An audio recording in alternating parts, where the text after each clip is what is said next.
Hello there, welcome to ACCQ Continuing Professional Education. This time, pag-usapan natin, it's about effective interest method. Now, dito sa effective interest method, ito yung sa mga bond investment. Amortized cost, fair value of other comprehensive income, and yung FBPL. So, this and all, after this.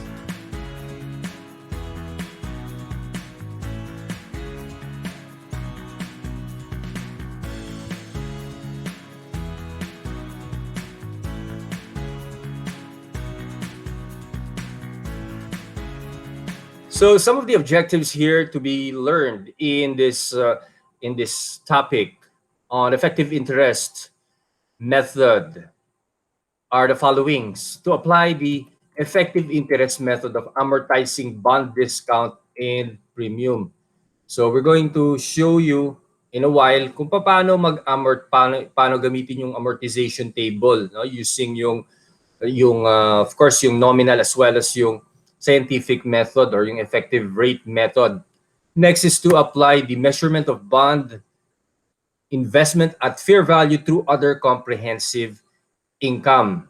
So this will be on the other topic.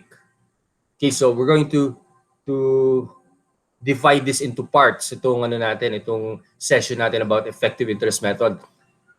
To apply the fair value option of measuring bond investment and to be able to determine the market price of the bonds. Here, some of the salient features dito sa bond investment.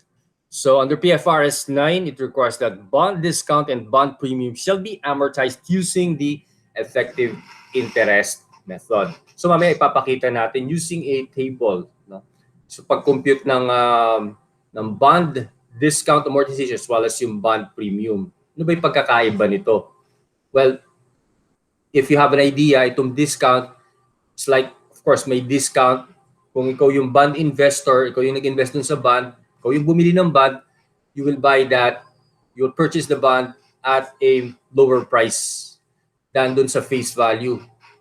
Conversely, yung sa premium naman, you are practically buying that at a at a premium, so mas mataas yung purchase price kaysa dun sa face value ng bond, no? And using the effective interest method, ito yung or another term for that is scientific. Ito yung rate na hindi nag-a-appear dun sa face ng bonds, no? Kasi ang nag-a-appear normally is yung nominal rate. So ipapakita natin kung ano yung difference yan as we go along. The effective interest method is also known as scientific or simply interest method. This method distinguishes two kinds of interest rate, namely nominal and effective rate. Yan. Itong effective rate, ito yung sinasabing intrinsic rate nung bond. So dito it's either dito yung dito rin kino-compute yung interest income as opposed dun sa bond, sa nominal bond rate. Nominal rate is the coupon rate or stated rate appearing on the face of the bond. So ito yung nominal rate, siya yung naandun sa sa face ng bond. Makikita mo kagad 'yon, no? So normally pagka itong effective rate and yung nominal rate, hindi sila magkaiba. It's either mas mataas yung nominal rate or mas mababa yung nominal rate. Depende kung merong discount or may premium. The effective rate is the yield rate or market rate, which is the actual or true rate. So yung sinabi natin, ito yung true rate, no, of interest which the bondholder earns on the bond investment. So using yung mga present value. So mamaya papakita natin rin yon. And last, the effective rate is the rate that exactly discounts yung future cash payments through the expected life of the bond or when appropriate a shorter period to the net carrying amount of the bonds. So further, effective rate versus nominal rate. So ito yung effective rate is to. Palakihin natin ng konti para makita nyo. No? Okay. Kagandahan dito sa Excel is napapalaki. No? Hindi katulad sa whiteboard. No? Of course, pagka online, hindi mo na mapapalaki. Hindi mo na mapapalaki yun. Okay, so as you can see here dito sa effective rate, so versus nominal rate, the effective rate and the nominal rate are the same if the cost of the bond is in investment is equal to the face value. So kung wala siyang discount or walang premium, that means yung effective rate, yung true rate is also its nominal rate. When the bonds are acquired at the premium, the effective rate is lower. Yan. So mas mababa pagka premium. The reason is that the premium is a loss on the part of the bondholder. Kasi nga naman mas binili niya ng mas mataas yung bond kaysa dun sa face value lang nung nominal rate. Conversely, ito naman, when the bonds are acquired at a discount, the effective rate is higher than the nominal rate. So the reason is that the discount is a gain on the part of the bondholder, okay, or yung buyer. The effective rate and nominal rate are necessary in applying the effective interest method. Okay, so let's take up yung yung effective interest rate, no? Okay, so furthermore discussions tapos gagawin natin yung itong example. So the effective interest method is simply requires the comparison between the interest earned or the interest income. Yeah, so yung interest earned kasi saka yung interest income, okay, ipagko-compare natin mamaya yon during our computation doon. And the interest received. Itong interest received, this is based on the nominal rate, while yung interest earned or yung interest income, this is based on yung present value nung bonds. Okay, computed by yung scientific method or yung effective rate, which is yung true rate niya. The difference between the two represents premium or bond discount. So ito naman mamaya as we go along dun sa table na yon, ipapakita natin no, pagka discount yung amortization na yon, i-add dun sa previous na na present value yung tinatawag nating yung sa carrying amount. Pagka namang premium, dinideduct naman natin dun sa previous carrying amount. Interest earned or interest income is computed by multiplying the effective rate by the bonds and investment, while the interest received is computed by the nominal rate. So we'll have this example.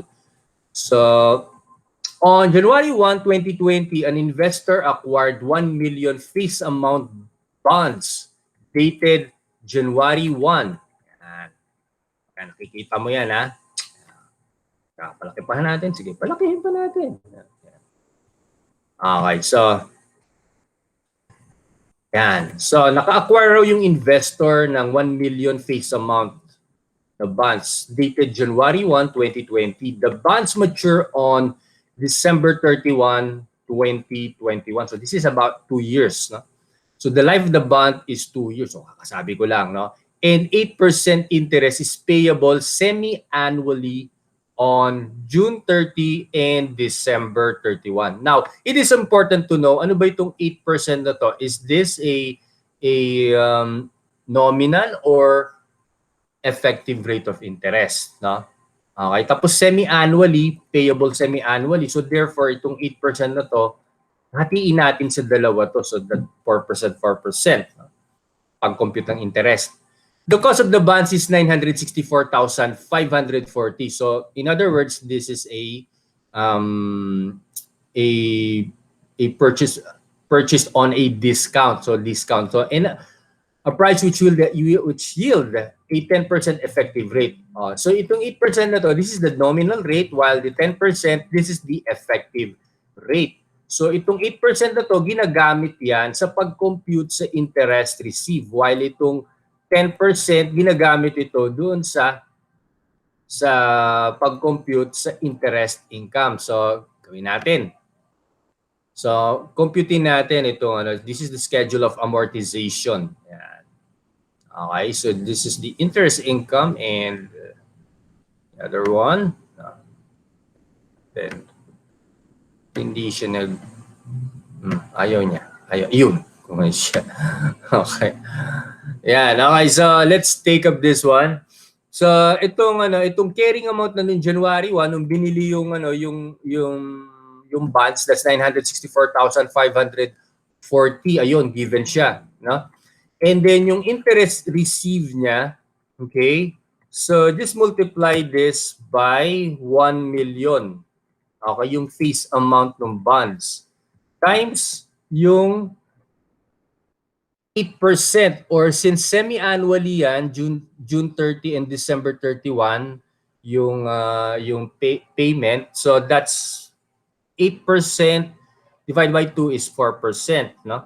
Okay, so times 0.04. So this will be 40,000. Ayan. Okay, so ito naman yung isa. Okay, so computing rin natin to yung interest income. Interest income naman, magbabase tayo dito sa carrying amount niya. Multiply natin by 10%, kaya lang since since semi-annual yan. So times 0.05. So since 5% is the half of 10%. So this will be 48,227. Kukunin natin ngayon yung yung difference niya. So yung difference niya 8,227, we will add to the previous carrying amount of this one. So magkano siya? 972,767. And then of course dito pareho lang yan, no? Kasi since interest received, no, based on the nominal, so pare-pareho lang yan. Ito yung interest na ma-receive nung bondholder. Okay, kada 6 months. Yan, so 40,000. No need to compute kasi ganun rin naman yan. However, ito nagbabago siya, itong interest income.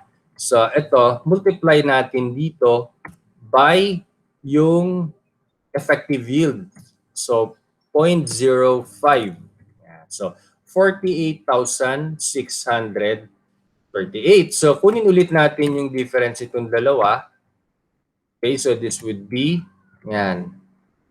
8,638, and then we add this one with the previous, yung dun sa previous carrying amount, you will have 981,405. Tapos dito naman sa next year sa 2021, okay, which is second to the last na interest income, no? So multiply ulit natin doon sa previous carrying amount by 5%, 0.05. So this would be 49,070, and then we get the difference of these two. Yan. So yung interest income less yung interest received would give you yung discount amortization na 9,070. So kung mapapansin natin, lumalaki yung discount amortization kada taon. Okay, kasi yung basis, yung carrying amount lumalaki kasi ina-add natin yung previous na interest, yung amortization. Okay, so i-add natin ngayon. So carrying amount, okay, so this one plus this one will give you 976,000 hanggang sa magpantay siya, hanggang sa maging 1 million siya, or at least close to that, no? Kung meron mang konting difference, that would be yung tinatawag na rounding of difference na lang, no? Okay, so times 0.05, ayun. So kunin natin yung difference nitong dalawa. Okay, so we'll give you 40. Yan, 9,000 na. Yan. Oh, yan. Sabi ko nga, di ba? Yan. So add natin ngayon ito. Yan. Yun. Ay, 1,000,000 na yan. Pwede bang gano'n? 999,999, no? Okay, gawin na natin 1,000,000. Gawin mo na itong gawin na natin itong 9,500 kasi ano lang naman yan.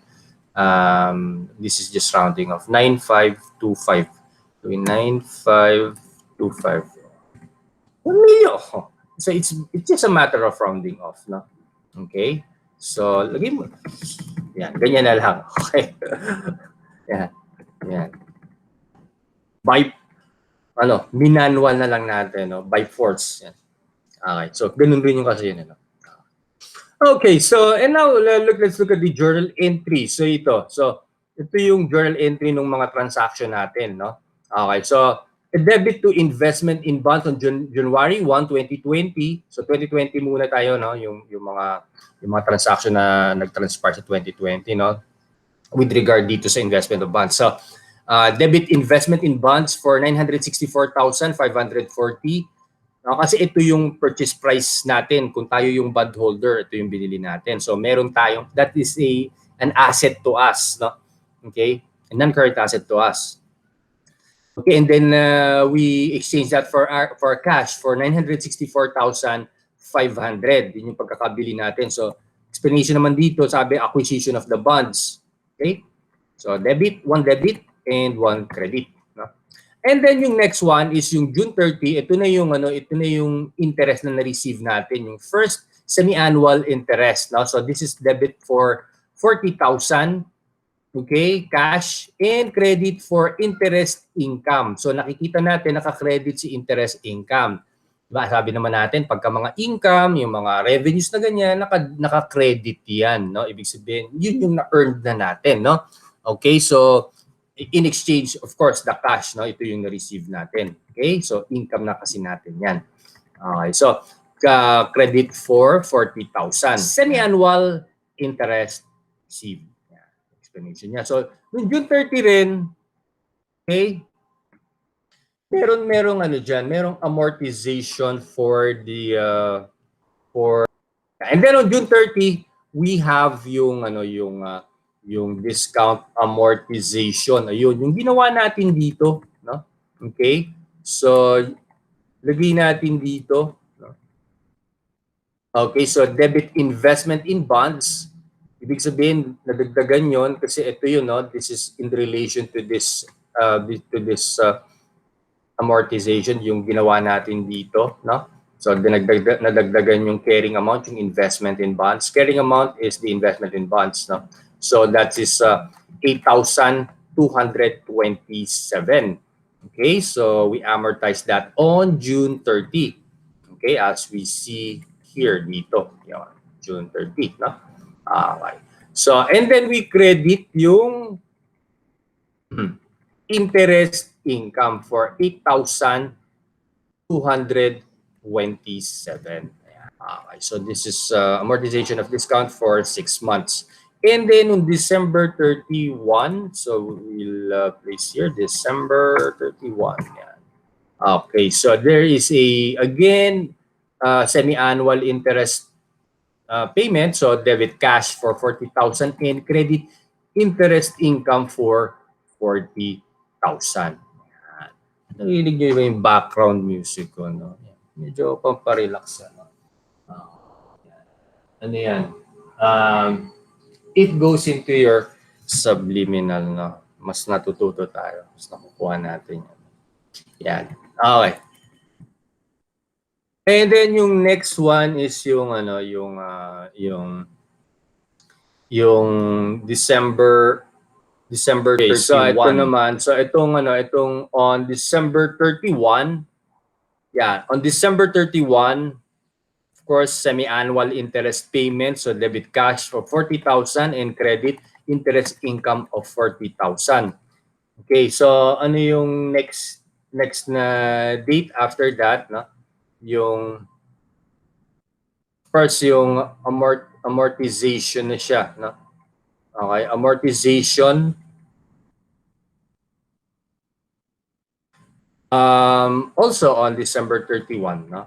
December 31. So nilagay na lang natin 31. Okay, so that's investment in bonds for 8,638 and credit interest income. This is also amortization for 6 months. Ito yung ginawa natin naman dito. Ayan, so this one, relating to this one. Okay? So mapapansin natin itong amortization, itong discount amortization, no, it has the effect of increasing yung carrying amount. Okay? Especially pagka discount amortization. And so that's why there's a debit to investment in bonds and credit to interest income. So the following year nung January yung 2021, so on June 30, okay, so debit cash, ito na naman yung interest received for 40,000 and interest income for 40,000. Okay, so mapapansin natin pagka may kinalaman sa interest, no, since yung bang na-receive natin to, we earned it. So interest income is the proper account account name, no? Ganun rin pagka amortization. No? Okay, so like for instance, ito naman noong June 30 rin, no? So debit investment in bonds, since we said na yung discount amortization has the effect on increasing the investment in bonds. Okay, so ito siya. This is on June 30, 2021. So that's why naka-debit yung so magkano ba siya? Yun, 9,070. So yung 9,070 debit investment in bonds for 9,070 and credit interest income for 9,070. And then of course itong on December 31, okay, so interest payment na naman yan. So nung company, yung umutang na company, no? Okay, kasi tayo yung bondholder, tayo yung investor. So debit cash for 40,000 and credit interest income for 40,000. So ito yung tinanggap natin. Okay, and then nung December 31, of course, that is also the amortization. So that's why debit investment in bonds, ito siya, 9,525. Okay, ito na yung last amortization. And yun. Yan. So 9,525 and credit interest income. Okay, and then yung pinaka-last niya, since na natin yon kumbaga 2 years na yon, so nakatanggap na tayo ng cash, no? Ito yung investment natin, so debit cash for 1 million, nagpantay na, no? Ito yon. Yan. And credit investment in bonds for 1 million. So ni-write off na natin yung investment na yan after the full collection on the face amount. Now, let's move forward dito naman sa premium. Let's talk about yung premium. Pagka sinabing premium, hindi ito yung gasolina, ito yung yung bang binili natin yung bonds, mas higit ba dun sa face amount niya na 1 million. So ito, basahin natin. So on January 1, 2020, an investor acquired 1 million face amount bonds dated January 1, 2020. The bonds mature on December 31, 2022. So that's about 3 years, no? Kasi 2020, 2021, and 2022. So yung buong taon niya ng 2021 and 2022, as well as 2020. Okay, so the bonds mature in 3 years. Sabi ko na eh. And bear 12% interest annually every December 31. So, in other words, kada taon yung sa interest. Okay, hindi katulad nung isa every 6 months. So ito naman annually. Okay, now the cost of bonds is 1 million 49,740. So ito yung binayaran nung bondholder, nung investor. A price which will yield an effective interest of 10%. Yan. So ilagay na natin siya dito yung carrying amount niya. Okay, so on January 1, 2020. So yung unang interest received niya, kailan niya na-receive? Noong December 31. So after 1 year, kasi annual ito. So ano yung basis nito? Yung 1 million na face amount. Multiply this by dun sa nominal rate niya na 12%. Magkano yun? So times 0.12 or 0.12%, no? Okay, this would be 120,000. Okay, ito naman interest income base doon sa carrying amount, no? Okay, so this one times magkano yun? 10%. Ayun, no, nakalagay 0.1. So 10%. Now, dito naman sa yan, napansin mo yan. Hindi yan discount amortization. Tinitignan ko lang kung nahalata mo, no? Premium amortization yan. So yung premium amortization na yan, no? Kukunin natin yung difference ulit nitong dalawa. Okay? Pero this time, interest received less yung interest income. Okay? So magkano yun? 15,026. So itong premium amortization, instead of adding dun sa carrying amount, no, i-deduct natin. Okay? Para at the end of its life, 1 million yung lalabas. So this one, less yung premium amortization will give you 1,034,714. So yun yung difference nila nung discount, no? And then of course, ganun rin naman, you will still receive interest kada taon na 120,000 kasi base naman siya sa fixed amount na 1 million yung face amount times yung 12% na interest na nominal interest. So no need to compute na parang katulad ng interest income. While this one, kukunin natin yung carrying amount niya, okay, tapos times yung effective interest niya times 0.1 or 10%. Okay, and then we'll get yung pinaka niya. Okay, kinapi ko na lang pero pareho rin yun. Interest received less yung interest income. Yan. Okay. So, i-minus natin siya ngayon dito, no? Okay, so makita natin yung difference ng discount amortization with the premium amortization. Pagka discount, dinadagdagan natin yung previous carrying amount. Pagka premium amortization, binabawas natin. Okay. And then the last one, kunin natin yung carrying amount times yung 10%. Okay, so that would be 101,000. Actually, kung merong tayong magiging difference dito sa carrying amount yan, that would be only yung rounding off. So, less mo ito. So, this one, 18,181. And then, this one, less this one, will give you 1,004. Ay, ano na lang natin. No? Ganyanin mo na lang. Okay, those are just rounding off. No? Okay, so kunin natin ngayon yung journal entries nito, no? Okay, so makikita natin dito, no, yung kung paano computein ito, no? Okay? Now, yung transaction, itong transaction na to, i-journalize natin. Okay, so starting on January 1, 2020. Okay, so to 2020 muna tayo. So debit investment in bonds nung binili natin for 1,049,740. And credit cash, kasi naglabas tayo ng cash, no, for 1,740. Okay, so kumbaga itong investment in bonds, this is a non-current asset. No? Ito naman, of course, cash, current asset. No? Okay, now ito after 1 year, nakatanggap tayo ng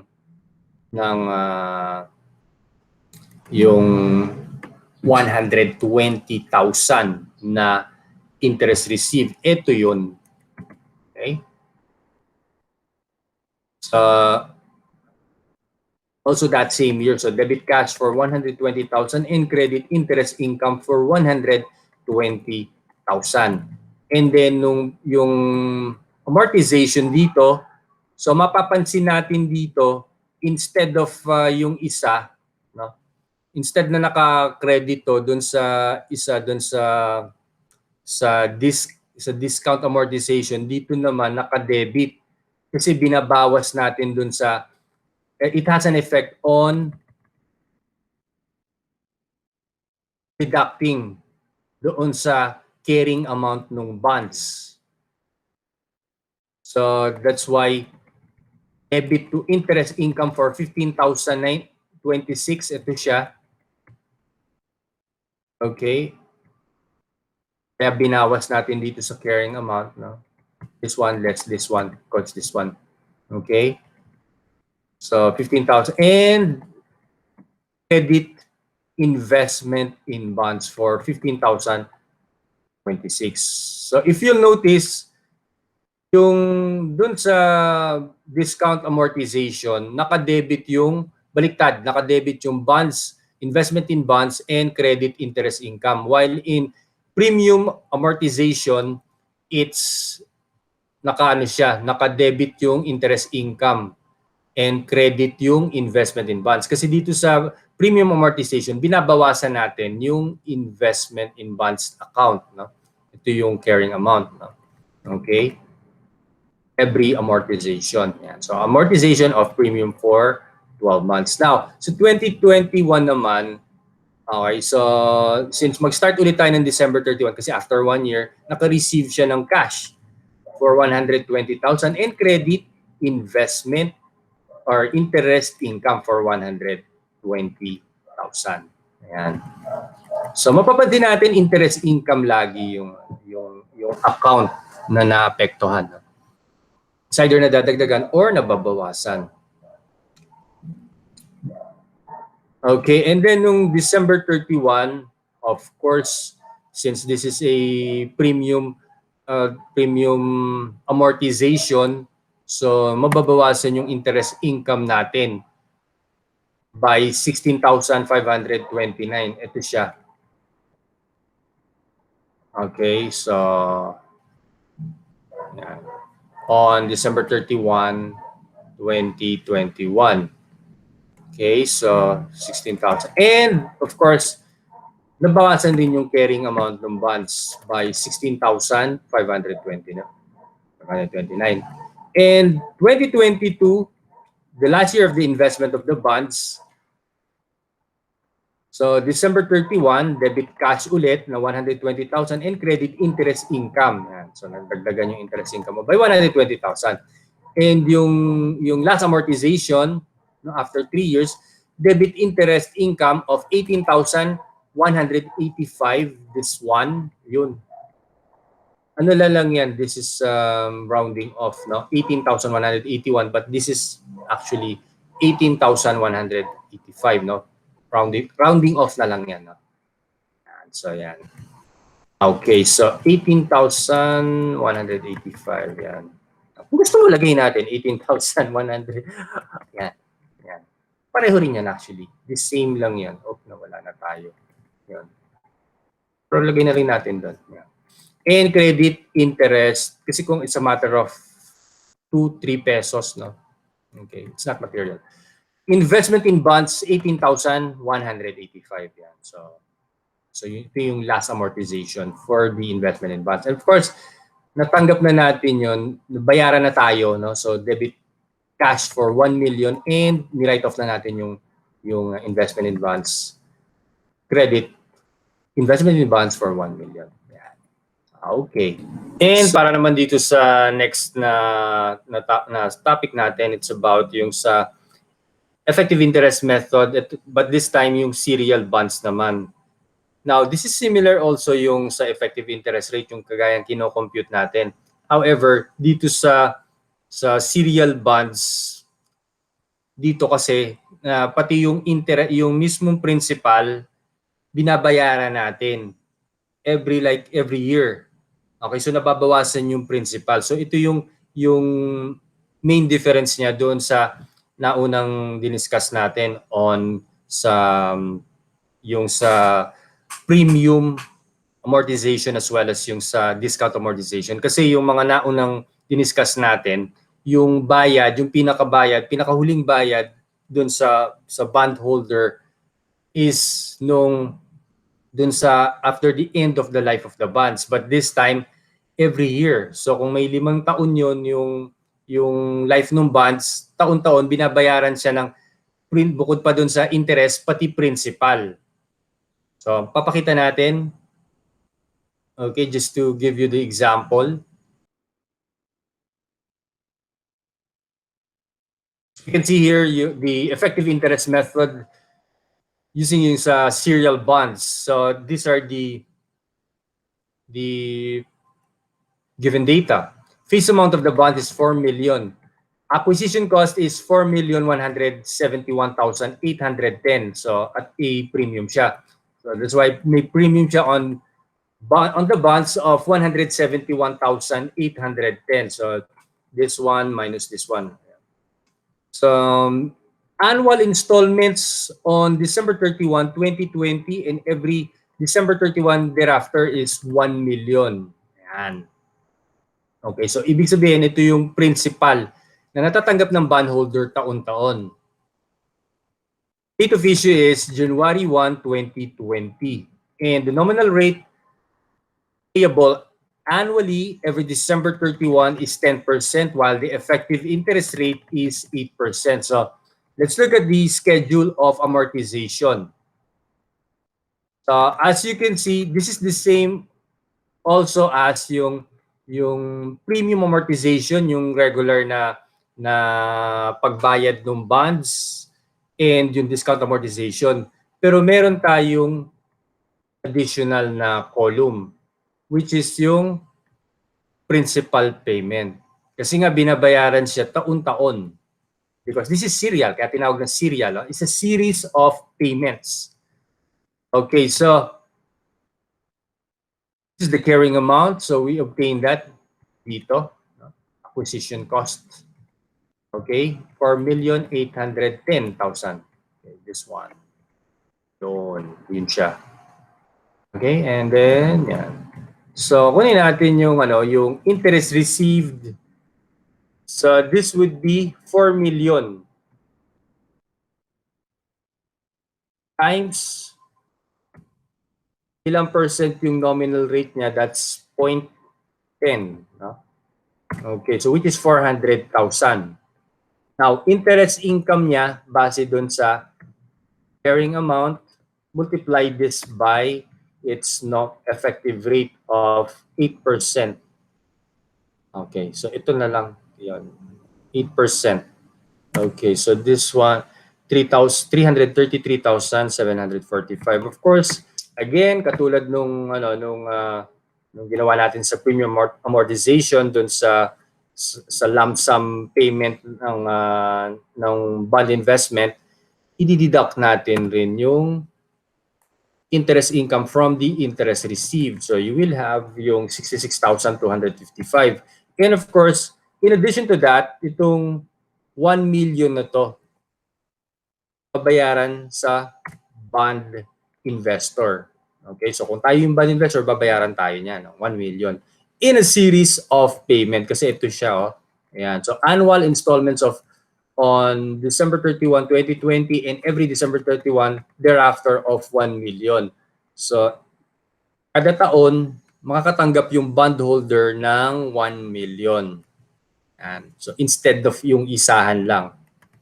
Okay, so i-deduct natin doon sa carrying amount itong principal payment at saka itong premium amortization. Again, premium amortization, this has an effect on decreasing the carrying amount, no? Okay, well, in addition to that, yung principal payment. So meron tayong 3,105,555. So let's move forward dun sa next na December 31, 2021. After 1 year, Now, hindi katulad dun sa regular na interest received and interest payments sa bondholder, pantay-pantay yung interest received. Kasi yon hindi naman siya series of payments. So, hindi na babawasan yung principal niya. But this time kasi, hindi na 4 million yung original price, no? Okay, nabawasan na siya ng 1 million. So, magiging 3 million na lang siya. So, 3 million, multiply this by 10%. Okay, so kung gusto mo, ito, multiply mo na lang siya dyan. So, yan mo na lang. So, ito yung lalabas, 300,000. Yan. Again, paano nakuha yun? Ayun, no? So, that's 300,000, 3 million. No? Ulitin natin, sige. 3 million times 10%. Yan. So, this is 300,000. And then, yung interest payment, kukunin natin dun sa previous carrying amount, multiply natin doon sa 8%. Yan. So, 248,444. So, kunin natin ulit yung difference nila. Okay, this will be our premium amortization. So, 51,556. And then, of course, may principal payment na naman. Okay, so for 1 million. So, again, i-deduct natin yung principal payment dun sa previous carrying amount na 3,105,555. Okay, ito, saka yung premium amortization. Yan. Okay, so, that's 2,053,999. And then yung interest received, so, since nagbayad na ng 1 million, magiging 2 million na lang yung pinaka-principal. So, multiply natin by 10% yung nominal rate. Okay, so 200,000. Ito naman yung previous carrying amount, multiply this by 8%. Okay, so you will have 164,320.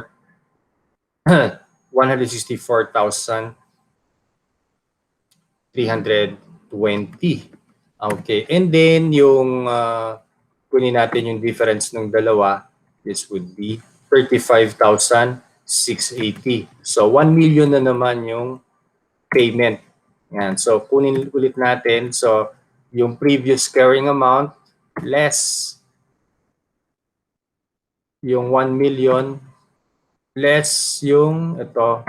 Yan. So we will have 1,319,000. Now, meron pang isang taon kasi December 31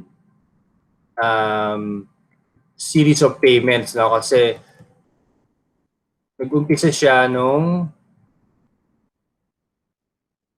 4 na taon kasi date of issue is January 1, 2020. Ayun.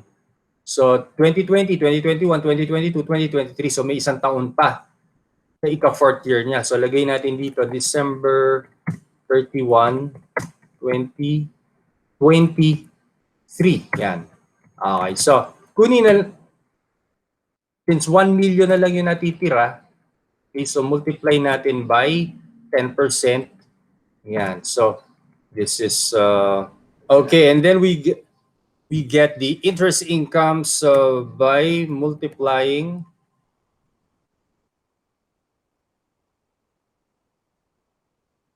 so the interest payment, kukunin natin ulit yung carrying amount, multiply this by the effective interest rate of 8%. Of course, that's 81,600 or 466. Na mamaya kung merong magkakaroon ng difference, slight difference, no, this is just rounding off. And of course, ano lang natin, ayan, so 18,534, so 1 million. Okay, so ito na yung last na bayad doon sa bondholder. So less natin this one. And less natin yon. Okay, so yan. So, well, for all intents and purposes, zero dapat yan, no? Okay, kaya lang because of the rounding of kanina, no? So, easy na lang natin yan. Ganun lang yan. Yan. Pag hindi kaya ni Excel, tayo yung mag-zero. Okay. Hindi kaya ng calculator mo, Sige, iliyan na natin. Because those are immaterial. No? Rounding off. Okay, so i-ano natin yung i-plot natin by way of journal entries yung ginawa natin transaction. So debit investment in bonds for 4,171,810 and credit cash for 4,171,810. Okay, and then ito yung bond investment, no? Okay, yung paunang bayad natin. And then nung December 31, after 1 year, naka-receive tayo ng cash of 1.4 million. Okay, so ito yung composition niya, investment in bonds, ito yung binayaran, yung serial bonds na 1 million plus yung 400 na interest income. And then yung amortization naman niya, debit interest income and credit investment in bonds. Ito yun, amortization, yung first year amortization. Tapos yung second year, 2021, debit cash for 1.3 million. Ito yung natanggap natin. Okay, that's 1 million. No? Plus yung, of course, yung 300,000. Ito yun. So, nag-decrease siya kada taon. 400, 300, 200, 100. Ito yung mga natatanggap natin. Okay, and then credit investment in bonds for 1 million and interest income of 300,000. Yun yun, no? Yan. Okay, and then after that, yung amortization, debit interest income for 51,556. This is the one. Yan. Yung amortization na yan. Second year amortization. Okay, and credit investment in bonds, 51,556. Yan. And then the following year, 2022, this is the third year, so debit cash for 1.2. So ang composition niyan is 1 million na investment in bonds, yung serial bonds, plus yung interest income na 200,000. And of course, pagkatapos nun yung amortization of the bond premium. So interest income, debit for 35,680. This is the one. Yun. And credit investment in bonds for 35,680. And then the last year, nung the 2023, December 31, debit cash for 1.1 million. Ang composition niyan, investment in bonds, yung serial bond na binayaran sa atin, and credit yung interest income na 100,000. And then finally, yung amortization ng bonds. So debit interest income for 18,319. Kung mapapansin mo, merong konting yung rounding off difference, and credit investment in bonds, 18,319. Okay. So